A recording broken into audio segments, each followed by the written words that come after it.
Deontay with Black Wall Street Academy. So today's video, we're going to be learning about liquidity and how to find it. Like I said, I'm not going to go too deep because I have to reserve the deep knowledge for my mentorship students. But today, I could show you how to find some liquidity. After this, you'll never trade the same.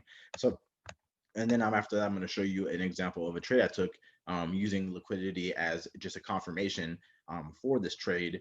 And we're gonna go from there. So liquidity is behind the old highs and lows of the market.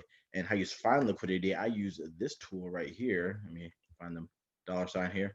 I use this tool right here. It's the dollar sign, and it would be right above your measure tool. And liquidity is behind the old highs and lows of the trend. Let me turn that green real quick.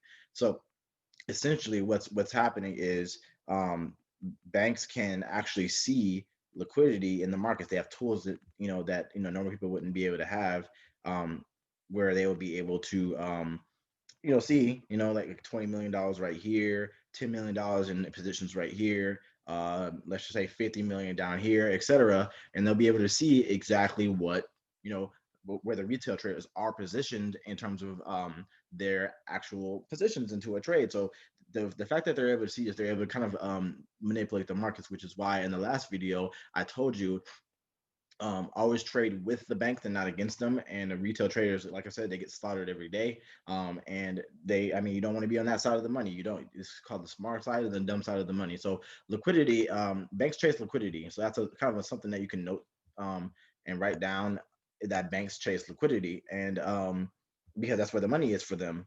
When they trade forex, they actually purposely pump price up, pump price down, and to build liquidity depending on the actual direction that they want the market to go. So um, if you are getting value out of my last video, go ahead and drop a like, drop a comment, subscribe, let me know what's up. I'll be dropping videos like this all of the time. Also, you can follow me on Instagram. My socials are down in the description. So that is a good thing. Let me see here. We're gonna move this over here, and all of these that I'm marking up with the money signs behind them are all liquidity points. So essentially,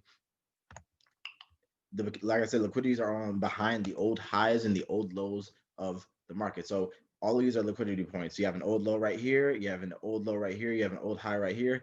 And like I said, banks kind of chase liquidity. So from a bank's point of view, they would be able to see that there is $10 million in positions and sales right here, and they can see your stop losses and everything, which is why they chase liquidity. So what they did right here, for example, is they actually pump price down right here, right? Where's the arrow tool at? They actually pump price down right here pretty hard, right? Only to buy right here in this area. Like I said, banks, if you remember from my last video, then you remember me saying that banks have the market power, and they're the market makers. They're able to actually move the market because their accounts are big enough. They have enough leverage and lot size. Like I said, these are the top banks in the world. So these guys have trillions and trillions of dollars in buying power in the forex markets. So what happened? These guys up here, instantly started to sell. The banks actually influenced this candle. You can tell this is an institutional candle right here. That happened. This is an order block and institutional candle, so you can see that it sold off really hard. And retail traders saw this and started seeing this momentum candle and started getting into positions actually. And let me see, there's the liquidity point right here too. They started getting into positions because they're like, okay, this is the level of resistance right here, and we're gonna cop a sell right here. So they started sniping entries, and stop losses were probably behind this old high right here. You know what I mean? And they started selling off. Anybody who basically didn't have their take profit, be like a kind of a shorter take profit on the hourly, got slaughtered. You know what I mean? All these guys that added these positions right here, guys and gals really, who added these positions right here, got slaughtered. So I'm going to show you something really crazy. Right here is an example of liquidity being taken. So these guys, they pump price up after the sell, right? Right here. So this guy right here, when they pump price up, took out all of the liquidity here, because anybody that was selling here that got into a position right here for a sell got taken out. Their stop loss got hit when they pump price up. Actually, same thing here. Whenever they actually pump price up to this point right here, this exceeded this last high right here. So what happened? These guys as well got taken out. All their stop losses got hit on the way up. Um, delete that real quick. Same thing right here. Price at that point made it to just this point. and didn't really clear this liquidity. It didn't really exceed this old high right here. So anybody that was selling right up here as well, and maybe even right here, there's another level of liquidity right here, but bam, um, got taken out. So they pump price up, boom, this guy's gone, and these guys are gone because price has exceeded the you know what I'm saying, where they were putting their sales at right here when they were pumping price down. This is called a liquidity run, and banks love to go after liquidity, and they like to build liquidity too. So you have points like this where this is a overall a buy, but they pumped price down to entice actual people who are retail traders, right, into selling right here, and that builds liquidity for them. So there's like 10 million right here, there's 20 million right here, and there's 50 million right here, and they can see that. So obviously, if they go and they hunt stop losses and they're pumping price up to take out these guys, who these thousands of people who are positioned at these points to try to sell, they're pocketing money. They're literally pocketing money. Also, banks need to build liquidity in the market in order to make certain moves and make it profitable for them. Think of it as like kind of supply and demand. If retail trade, if traders won't take are still willing to take the sell price right here, right? Sell the market at this current price, 139,495 here on the right, then the banks are going to entice them to do that by using their actual accounts to place sell orders here themselves, right? And like whatever you know about liquidity, they never leave liquidity on the table, right? Banks never lose. That's literally like leaving money on the table. They always come back for liquidity. So you can notice here that all the liquidity points that I just drew in. Let me back a couple tabs. All the liquidity points that I just drew in, they were taken out. So naturally, what liquidity points are left after that? The ones that have been taken out are taken out. And we just draw a couple arrows between from a few points that were pretty much taken out. Stop losses taken out. Liquidity taken out. If you don't know the definition of liquidity, you can look it up. Like I said, it's behind all of the old highs and old lows. So this is how you plot liquidity. Like I said, I use this money sign. I make it green, and I just look at all the old highs and all the old lows of the trend, and I put the money sign just above it. And then normally I'll see where price is, and anytime price exceeds the old low or the old high, you know what I mean? If they're pumping price down right here and there's a clear liquidity point right here above this old high, and they're pumping price up and they've surpassed that, that means these guys stop losses are getting hit because they were wrong on the trade. Just short trade. Some people like to trade intraday, and they might be holding their trade for 12, 15, 24 hours. So maybe these guys thought like medium to long term this was going to be going down, and they're going to try to catch 200 or 300 pips, and chances are, turns out banks pump price up and these guys got taken out. Actually, when I trade, I normally shoot for 50 to 150 pips at a time. So these guys got taken out. You know what I mean? And that's just the name of the game. That's exactly what the banks do. There's liquidity right here. Boom. All this liquidity down here hasn't been taken out, and the reason for that is because price is right here currently, and it has not dropped. At the time that this price drops, this guy's going to be taken out right here. It's going to drop some more, and once it exceeds this old low right here, these guys will be taken out who thought that this was going to be a buy. Like I said, they never will move price very far from where it is if there's still liquidity on the table. So you can just tell that the direction of Great British Pound JPY actually is going to be a sell, because all of the liquidity in recent time in this area had all been taken out except for this area and then these 4 areas down here. So naturally, since banks don't leave liquidity on the table, they have no choice but to pump price down and take out these people who are buying, right? Who are buying right here, who haven't quite set their take profit, or maybe they're still in these positions, there's still liquidity back here. The banks have to pump price down in order to take out all of this liquidity back here. There might be 10 million here, 2 million here in positions and stop losses, or 20 million here in positions and stop losses, and that's profitable for them to actually pump price down on purpose to take out these guys in order to get resume the buy at a cheaper rate. You know what I mean? So like I said, it's very powerful for banks to be actually you know, buy low and sell high, because they actually, they get it at a cheaper rate. That's pretty much it. So this is just basic supply and demand. So my prediction for this trade, just based off of liquidity, this one hasn't been taken out yet. So they're going to pump price up, right? Take out these guys on this old high who thought this was a sell. And then after they've taken these guys out, they're going to pump price down, maybe to this old low or this old low. You can target either one of them. I would target this old low because they tend to come down pretty far, or even this old low if you want to do kind of a longer trade. And that's right there from here to here on GJ is almost 400 pips, 361 pips right there. So you want to use liquidity as like just like, oh yeah, this is definitely a sell, this is definitely a buy, but use it as more of a confirmation. If you are putting liquidity behind the highs and lows, right? You're putting liquidity behind the highs and lows, and you can cross out the ones that have been taken out. You can use the X tool right here as well to kind of like put over the get out of here, put over the actual things, and then you could just change it red, and that just means it's been taken out. You know what I mean? That's what I use personally, or sometimes I use the arrows to point to the ones that have already been taken out.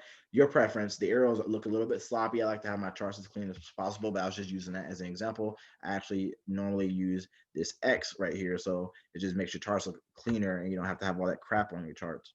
So these guys have been taken out. All these guys are just done for, taken out, stop losses hit, and now you only have 4 points of liquidity left that haven't been taken out.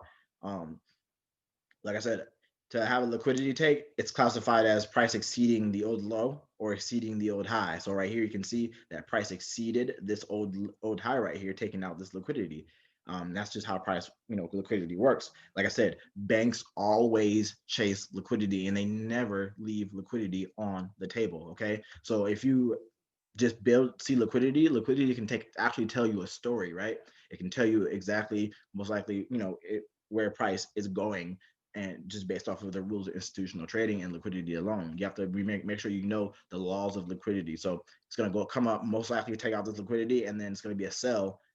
At some point, it might build more liquidity and consolidate a little bit here, or go on what I like to call a liquidity run. That's kind of the institutional saying for it. Liquidity run. They'll build more liquidity to get this sell here at a cheaper rate. They'll try to find people who are still willing to buy at this current price, and then once they feel like they've built enough liquidity, banks will add hella sell positions really hard, and then price will naturally pump itself down to take out this liquidity right here, and they will rinse, wash, and repeat that cycle over and over again. You still need to focus on the overall trend, but um, that is going to be generally what banks like to do. And like I said, if you have liquidity left, I can see that there's 4 liquidity points total left out of all of these liquidity points. So like I said, price is going to come up. They're probably going to have like a long range rejection off of this area right here because there's a liquidity point that hasn't been taken out yet. Price has not gone up and exceeded this point.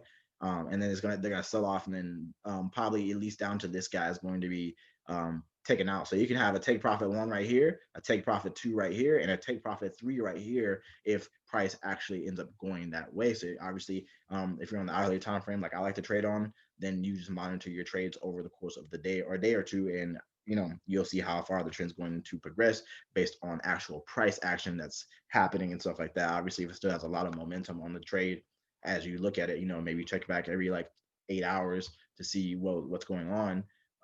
Then you can make judgment calls on whether you're going to continue to take profit 3 or take profit 2 or close your position in profit where it is. So it's always really important that you manage your positions. So don't forget that either. But liquidity tells a story. You know what I mean? You're actually you can actually see what the banks are going to do. And since you know now the rules of liquidity and like that banks never leave liquidity on the table, you can see, draw out basically a map for yourself, and banks leave footprints as to where they're probably going with price. Like I said, they are the market makers. They do have the power to influence the account. So that's how you draw out liquidity behind the highs and lows. I would just worry about the immediate trend that's currently where price is currently right now, and market the liquidity, and you can use that as a confirmation and wait for price action to happen, and as confirmation that you're actually going the trend's going exactly where it's going. Like I said, liquidity is something that you can use for a confirmation, and my rule is I need at least 3 or better confirmations that this trade is going to be going in the direction that I think that it's going to be going.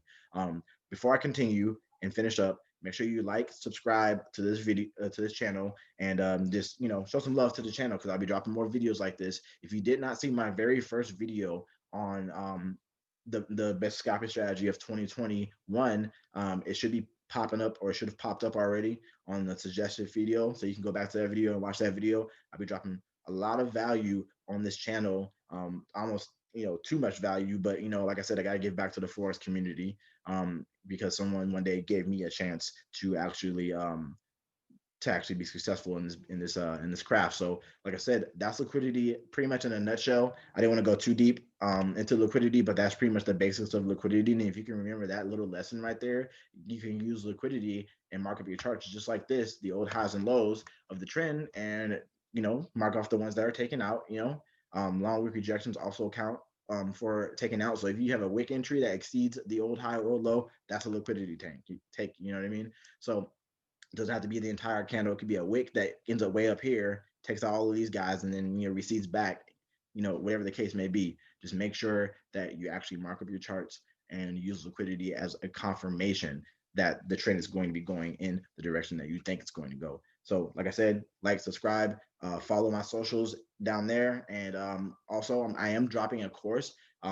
It's going to be completely institutional trading that I'll be teaching you guys A to Z, my entire strategy and the basic principles of institutional trading. The link for that is coming soon. You'll be able to get 25% off my course. It will be dropping at $497, so you'll be paying like $300 some and some change, and instead of paying the entire $497. And it's going to be a good time. So I am going to cap that at around 200 to 500 people. I haven't really decided yet, but you'll be able to get 25% off my course when it launches. And it's going to be a good time. You'll have the course for life. And like I said, I already have actually students that I personally mentored over the course of the last year, and I have actual results already from gotten people results already. And you can actually check that out. The link for that's going to be in the description. It'll be a Google Drive folder that's actually going to you'll be able to view all of my student results within that Google Drive folder, and you'll be able to kind of see that I'm legit. So I won't be showing my face on my videos because I am very, very private. There's a lot of hate in the Forex community, and people it's just too much toxic stuff in the Forex community. So I'm actually trying to do the opposite of that and create a positive Forex community. So check out those links, follow me on Instagram while you're at it, drop a subscribe and the like, and check out those student results in the actual description. See you later.